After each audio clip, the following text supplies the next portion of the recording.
Welcome to an episode of InRange. I'm here with my good friend Mixæl Laufer, the spokesperson for the Four Thieves Vinegar Collective, an anarchist medical collective that's doing incredibly important work in regards to home synthesis of medicines and self-repair, DIY for your body in an increasingly, let's say, hostile world. I would say. Yeah. Certainly, yeah. You had an incredible presentation at DEF CON, which I've already linked to once on the channel, but I'm going to link to it in the description below so people can check out what you're doing and your work and the important stuff that you're bringing to the world that unfortunately people are going to need more and more. Unfortunately indeed. But today we're going to talk about a stimulant, a depressant, and a gun, and how Hong Kong became British. Yeah, that's right. So what we've got here is a representation of firearms of this particular conflict. And what we're going to talk about today are the Opium Wars. And how we got to the Opium Wars and what happened after. And just like everything we talk about here on InRange, that still resonates to today in very significant ways. As sad as that is, it's super true. So what we have here is a British Naval Service flintlock pistol. And here we have a traditional, original Chinese opium pipe. This is actually a 1795 Springfield, which is an American military flintlock, which will stand in for us for the venerable British Brown Bess. The Brown Bess was a flintlock military smoothbore musket.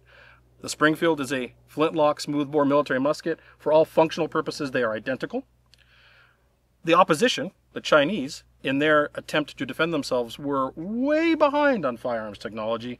They were still using matchlocks, and that's what we have here.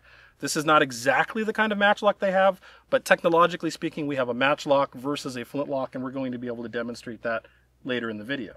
And of course tea, which started all of this. Yeah. And eventually we'll shoot some of these, and we'll smoke some of these, and we'll drink some of these. Yeah, so this was something you and I were talking about, and it's just incredibly fascinating. For one thing, from a military perspective, for those that are interested in that part of the topic, this is one of the times in history where the discrepancy and disparity of force from one side to the other is so extreme that one side almost had no chance whatsoever. It was just decimated. Yeah, absolutely. And to see the sort of way that there's this interplay between public health and firearms and military history, where you start in one space where something was needed and you end up in another place where everything was just a mess. Yeah, so Dr. Laufer, why don't you start us off? Tell us what's going on here. So there's tea.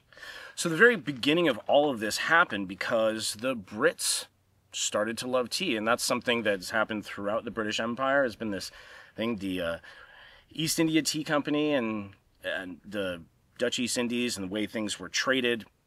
The first place that they got tea was China, and that was the only place that you could get tea, and so they were working very, very hard to try and trade with China, but there was this gap because trade with foreigners in China was highly, highly restricted. You had to come in through only one port. You were only allowed to live in a very restricted compound. You couldn't leave.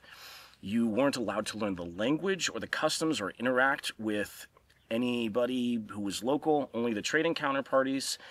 And it was hard. Furthermore, there was a big deal within China, which was the emperor at the time would only take tax in silver. So all the people who were trading only wanted to trade for silver, and at the time, of course, silver was very, very hard to get. Now, who enforced those rules when you said you couldn't interact? You had to be in this one port. Were those Chinese laws? Were they Those were British China's rules? laws. China's laws. So Britain really wanted to have free trade. They were sort of promulgating free trade across the world as best they could. Sure. They were trying to do it in Japan. They were trying to do it with much greater success around the subcontinent, what is now modern-day Turkey, or sorry, modern-day India, as well as Asia Minor, which is modern-day Turkey.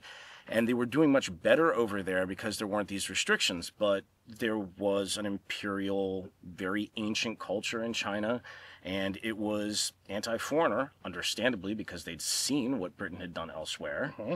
And so they said, you can come in and trade, but there are very strict rules here. Yeah, so they're aware of what's gone on in the world. And of course, at this point in time, Britain is an empire. Indeed. And they see these essentially dangerous people come to their front door knocking, saying, hello, we would like some of your tea. Yes. And it makes a lot of sense that they would be a little nervous. Yeah. And again, there was this restriction where they said, well, if you want to trade with us, that's fine. But you have to stay in this little box, and we'll only take silver.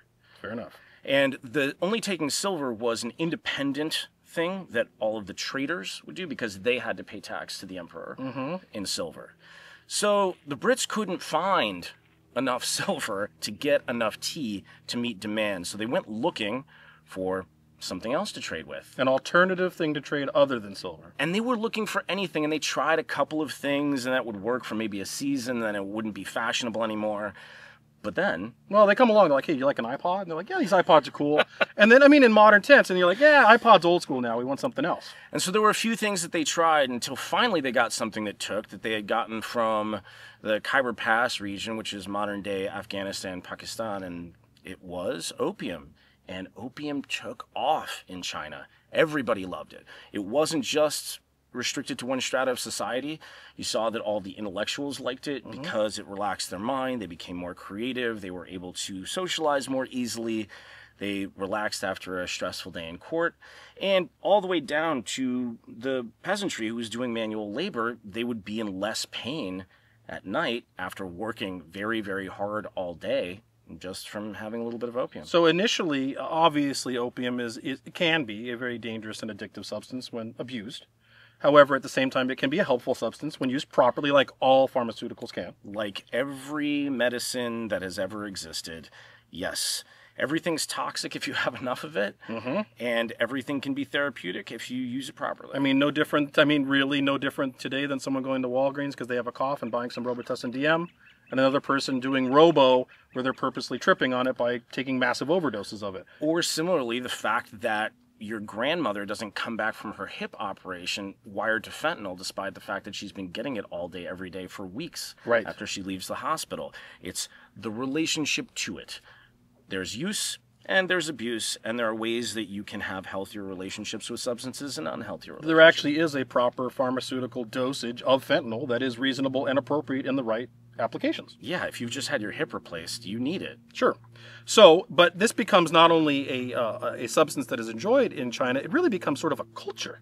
It does. And the culture of the opium den, which also migrated to the New World. Yeah, in fact, this extended so much to the Old West that opium dens were considered common in boom towns and mining camps of the Old West. Generally, that part of the Chinese section of town, which was generally segregated, was referred to as hop town, hop being a slang term for opium. And that's where you would go to hang out and participate in taking opium yourself in an opium den. In fact, the famous 1993 movie Tombstone has a very accurate representation of a Chinese opium den where Curly Bill Brocious, historically inaccurate, goes into the opium den and comes out and starts shooting his guns in the air. But the den itself and the portrayal of it is spot on. And you see also that even as recently as about 100 years ago, the criminalization of opium was slow, and there were exceptions to it that were written in for people who were Chinese, who were using opium, and there were questions of whether the opium was Chinese or whether it was domestic in America. In fact, there's this hilarious story that was out of San Francisco, I believe, and we actually have the original newspaper clipping that we found of a time where a guy was found with a bunch of tins of opium, and he had not paid duty on them. And so there was this question as to whether it was Chinese opium or domestic opium, and they brought in a number of professional opium addicts to actually sample the opium in the courtroom. The description is hilarious, but they have to open the windows because everybody's getting high, and literally the room is full of opium smoke. And all of the opium addicts going, God, I can't quite tell. Let me try it again. And eventually one of them falls down, and the judge says, okay, the witnesses are excused. What type of opium is this? And finally they say, yeah, we think he didn't break the law, and he was acquitted. It's funny that you mentioned this, because whether or not a tax was paid on this particular substance made it legal or not. And when I shared the video of yours from DEF CON, that was what I put on my post was, legal, not legal, is just based frequently on whether or not you've paid a tax on it. You see that going on today. Yes, like it's whether the government has its hand in it or not suddenly dictates whether or not it's moral and okay or awful and destructive to society. And you see this with medicines of all types, all sorts of things where it's like, oh, that's not allowed because you didn't get the okay from Big Brother. And again, so often it's a matter of how is it playing in the marketplace. And if you're interfering with the marketplace, people get very cranky. And if you're not interfering with the marketplace, it's kind of still the Old West, live and let live. Well, we're going to get into an interfering with the marketplace because it turns into two Opium Wars that are very destructive to China. But first of all, we were mentioning, so there was a culture to the Chinese opium consumption, and this literally beautiful, historically, this is an original opium pipe. Yeah. Is an example of how this is culture. I mean, this is flourished. There is bronze. There's like I said, there's a little gem. Yeah. There's this. This is carved of stone, my friends. This is an amazing piece of handcraft, and this is a solid piece. That when you hold this, you see that this was done. Very heavy. How do I put this any other way? With respect and love. Yeah. This was not made cheaply, mass manufactured. This pipe meant something to someone. Yeah, indeed. And you can see the same stone is worked very carefully here for the end piece and for the mouthpiece. Again, somebody cared for this. Somebody loved it. So that's what I mean. This was a culture at this point. Indeed. Yeah. And you see wonderful depictions in art and people writing about it, poetry, all sorts of folk stories.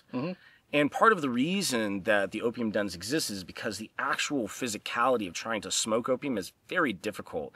You're essentially trying to vaporize it, but it's not the same way that you would do with something modern that you would vaporize, because it has to go through the liquid phase first. So it melts, and then you kind of smear it, you use a little needle, and then it starts to bubble, and you hear this crackling sound, and then you sort of tip this over near a little lamp, and you draw it in. That's why there was a person who would go around and do that for you, and all you had to do was breathe in. That said, we're not going to smoke actual opium. No. You've got a little side story. So this is not. This is just dragon's blood incense. It's a resin. It's a plant resin. And the funny thing about this is that oftentimes in sort of marginal drug communities, unscrupulous drug dealers will sell this as synthetic opium known as red rock. And you'll see unwitting high school and college students buy this and smoke it along with their weed and be like, yeah, that was better, when honestly it probably just tastes better. You know, funny, I love to reference films. Another movie that represents this accurately is the very beginning of the movie From Hell. Yeah. And they show Johnny Depp's character, the detective, in an opium den doing that exact thing. And a beautiful opium pipe he had. Yeah, he did. That was one of the ones that's ivory. So you don't make something like this unless you love it and there's a culture to it. Yeah. Now, these are not cheap and weren't cheap even when they were new. Fair enough. Now, opium, you know, can become a very addictive substance, as we know. Indeed. And so that started happening in China, right? Yeah, and there was abuse and things were degrading. Production was down. They were having economic problems. There were social things where the output of things, even from the arts, were not as rich as they had been. And the government took notice. And they went to the Brits and said, hey, can't bring any more opium. We're done with the opium. We're done with the opium. Yeah. You have all these strict rules. New rule. No more opium. And I think it had even been prohibited previously, and they just kind of turned a blind eye to it. But then they said, look, we know what you're doing. Not cool. You have to stop. And the Brits responded with, well, you seem to have these antiquated matchlocks and an antiquated military, and we have the most modern military technology in the world, including the most powerful navy. And flintlocks at this time are the most modern military technology in the world compared to this. And so they're like, well, you know, if you won't take our opium, maybe we'll just kill you until you do. Yeah, and they came in and they basically just, as I understand it, just started slaughtering in from the port until they gave up and said, okay, anything you want. Yeah, so in this regard, and we're going to go shoot these in a moment, but this is again, these are not representative of the exact weapons of the time, but they are... Technology is equivalent. Technologically, they are. This is just a matchlock, this is just a flintlock, smooth bore, blah, blah, blah. But you haven't shot any of this stuff. I have not. I'm very excited, So what we're going to do is take you out, and we're going to, well, not take you out. I'm going to take you out to my shooting range, and you're going to try these. Yeah. And I think it'll be sometimes... a novice, and I don't mean that as an offensive Not word, at all. is the best way to demonstrate this, because the reality is trying to get a hit with this matchlock versus trying to get a hit and reload, that's an important part of this, right, with this flintlock, is going to demonstrate so viscerally how outgunned, literally, the Chinese military was, that they had no chance whatsoever. In fact, they weren't even fully armed with firearms. Mostly not. They were with pikes, axes, bows, yeah, and auxiliary matchlocks on the side. They had some of these, but not many, and it was a pretty short war, and the Chinese gave up, and there's even a Chinese term for it called, like, the Great Shame, I believe, the where they just had to surrender everything, and it was a real difficult moment culturally. And then the Brits said, okay, so you're going to give us anything we want, and here's what it is. We get to trade with you anything we want, including opium, and not just at this port, but you're going to open 7 other ports to us, and that island over there, what do you call it? Hong Kong? Yeah, you're going to give that to us forever. So you're telling me in regards to the British desire for tea and their, they knew, malevolent and malicious way of trading opium for tea, because they knew what they were doing. It was chemical warfare. Indeed.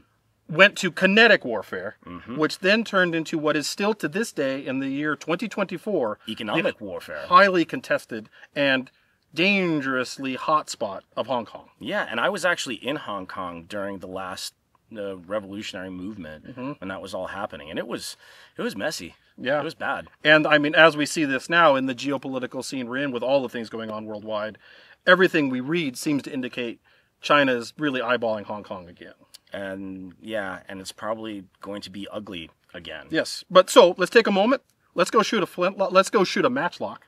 Okay. Then let's go shoot a flintlock. And we'll compare. All right, so we're out here in the desert, and we're going to demonstrate the huge level of discrepancy of technology and firepower that we would have seen in the Opium Wars between what the Chinese were armed with, a matchlock. Not exactly this exact variant, but technologically the same thing, and what was at the time the most modern military musket, which was a flintlock Brown Bess. One of the things you need to know about a matchlock is the ignition system is literally a match. This little match right here, it will burn slowly. It's impregnated with some flammable material for that, and you have to prime the pan near this burning match, which isn't all that great, but then you close the pan, charge the gun. When you're ready to fire, you have to manually open the pan, and then the trigger doesn't actually fire so much as it just lowers the match into the primer, the priming powder. It's a very weird and slow process. It's also relatively unsafe because you've got burning embers near a bunch of black powder. But one of the things that you would see with matchlocks at the time is people would have pre-measured charges, usually in little ceramic jars and a bandolier. Now, I'm just using these plastic ones to stand in. We're not LARPing here as much as we're demonstrating the technology.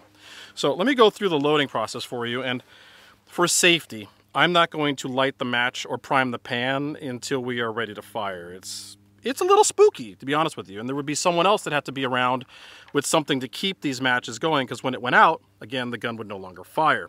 On top of that, when you get ready to fire, you have to blow on it to make it cherry red to make sure it's hot enough to ignite the powder. Hooray! At any rate, so what I'm going to go ahead and do is load the primary charge first for the purposes of safety. So in this regard, I'm going to pour most of this pre-measured charge into the barrel. Actually, the whole thing. I'll just use another one for the primer just to be safe.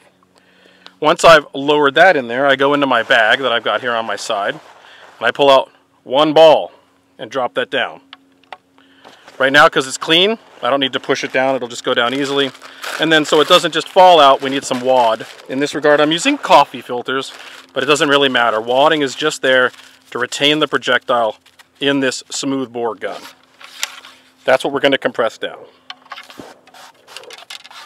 Remember, this all has to happen before you could fire even one round. Once that's compressed in, go ahead and reseat our ramrod. Get that in there. And now I'm going to open the pan, and I'm going to put a little more powder in the pan. And then I'm going to close the pan and make sure there's no loose powder laying around so that it doesn't just go off. Remember, this is all happening for one shot. At this point, I have to make sure that the slow match is hot enough to actually fire the gun. So I'm going to keep this pointed in a safe direction in case something awry happens, and use my very modern lighter.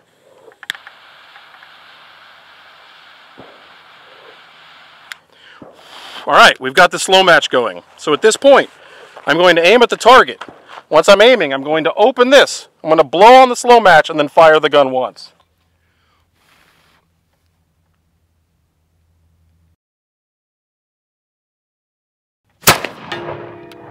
And we hit the target. Hooray. One British soldier has been hit, but how many rounds have they fired at us so far? That's another question. So I already still have to like reset up my slow match here. All this has to happen. Yeah, I can't imagine doing this under stress. Well, it's weird enough doing it under normal circumstances. I guess we understand how Hong Kong became controlled by the British Empire. Yeah, it didn't take much. No. So you got to wedge this thing in here. These things are a pain in the butt. So, close it so that it doesn't move. Now, what I'm going to do is I'm going to prime this plate real quick. Now, another thing you got to remember, y'all, is that once I prime the plate, the pan, and close this and get rid of the extra powder, technically, if we were doing this militarily speaking, that slow match is still burning. Okay? So you're going to have to aim. I'm going to get the slow match burning, and when you're ready to aim, we will pull this plate out of the way, and you'll fire. Okay. However, because it's just out of the way, once this plate is open, unlike a flintlock, the plate opens when you pull the trigger. On this, the plate is open waiting for you to pull the trigger. If you tip the gun, your primer falls out. Yeah. Okay? So I'm going to go ahead and hand you this beast. All right, blow on it a little.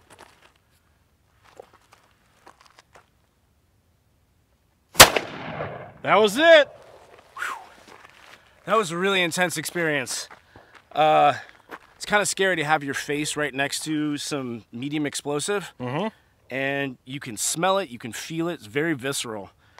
Yeah, I would not want to use this in a tactical situation ever.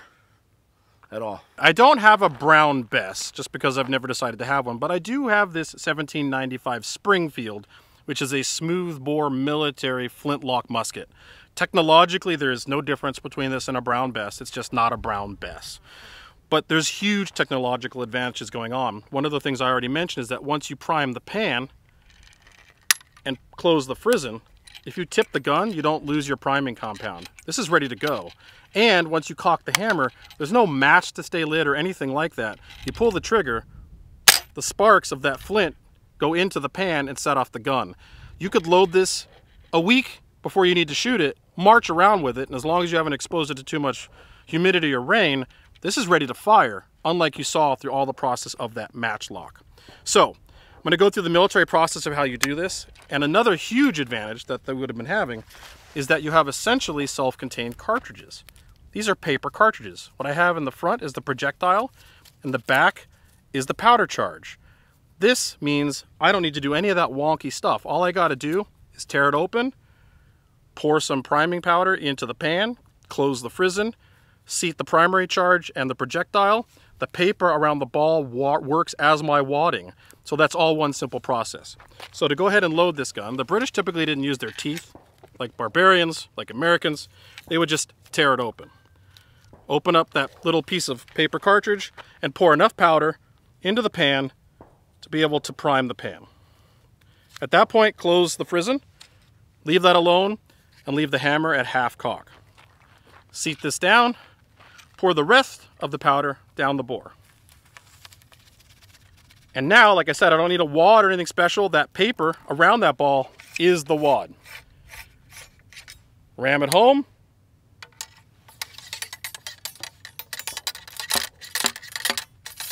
Reseat your ramrod. No mussing or fussing with that slow match. All I need to do now is aim with vibes, because it only has a front sight, cock the hammer to full cock, and pull the trigger.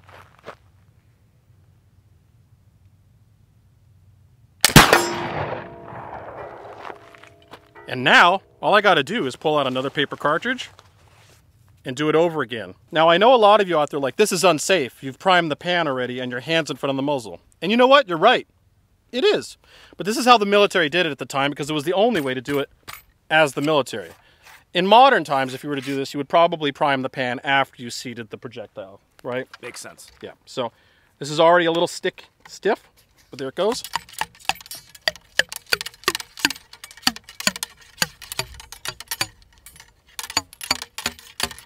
And then we replace the ramrod, and people say, why don't you just put the ramrod in the ground, because it'll help you reload faster. Because if you did that, after one round of volley fire, you'd lose your ramrod and couldn't load your gun anymore, right? So now, no messing with a match, no having to see if there's an ember going or if it's still hot. All you have to do now is aim at the target. When you're ready, bring that hammer to full cock and pull the trigger. That felt really fucking good. That was awesome. That was really awesome. It responds immediately, and you know it's going to respond. And I actually got a hit on.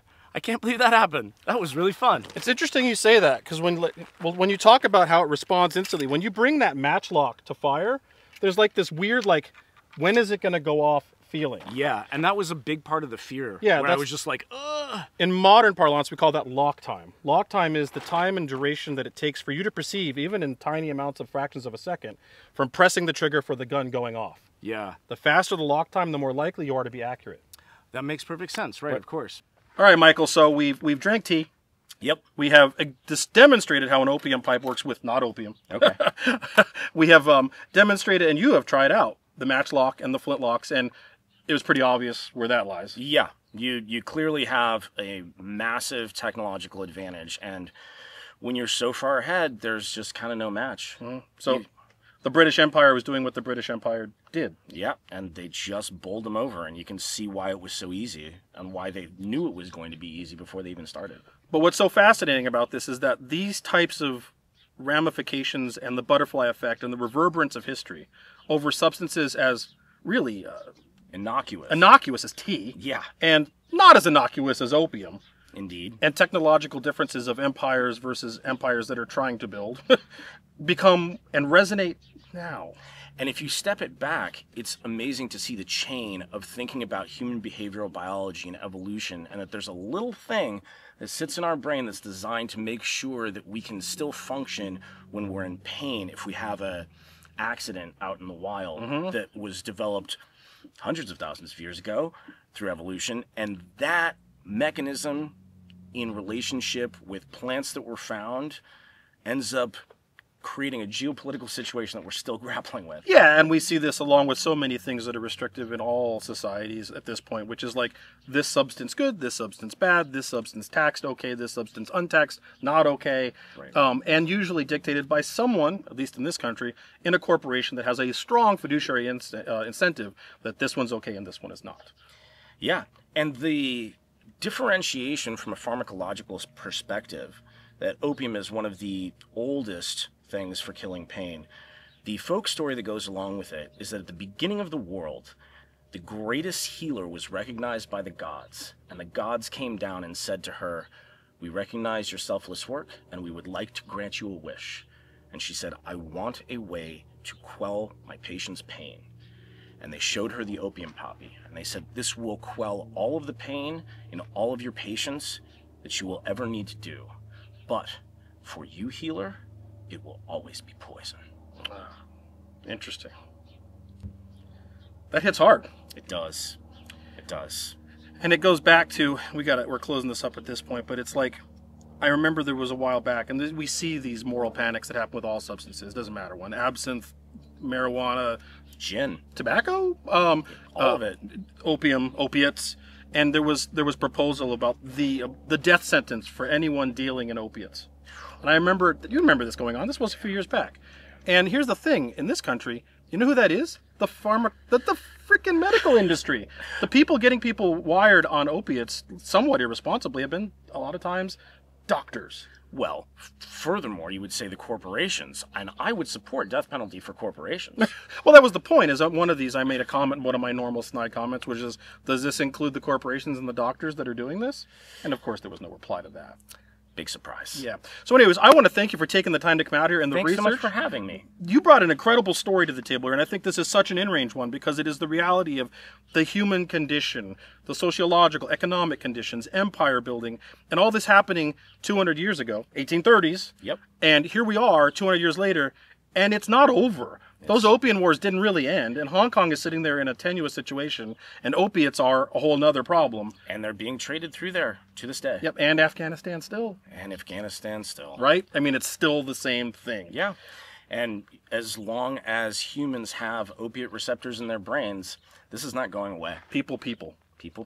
So Technology changes, human behavior does not. So I wanted to thank you, first of all, for the work you do, because I think it's incredibly important, and I want to remind people, look at the link below to check out the video about the Four Thieves Vinegar Collective, but also the research you did to bring this to the table so that we could bring this incredible piece of unusual and unique military firearms social content to the channel because that's the stuff I love to do the most. And I love the crossover, and I love the idea of technology changing, and again, human behavior not, in the ways that it will affect us as long as we're human. Yeah. So if you like this kind of stuff, which I hope you do, because this is the stuff that actually matters, not the new GWiz Red Dot site, frankly.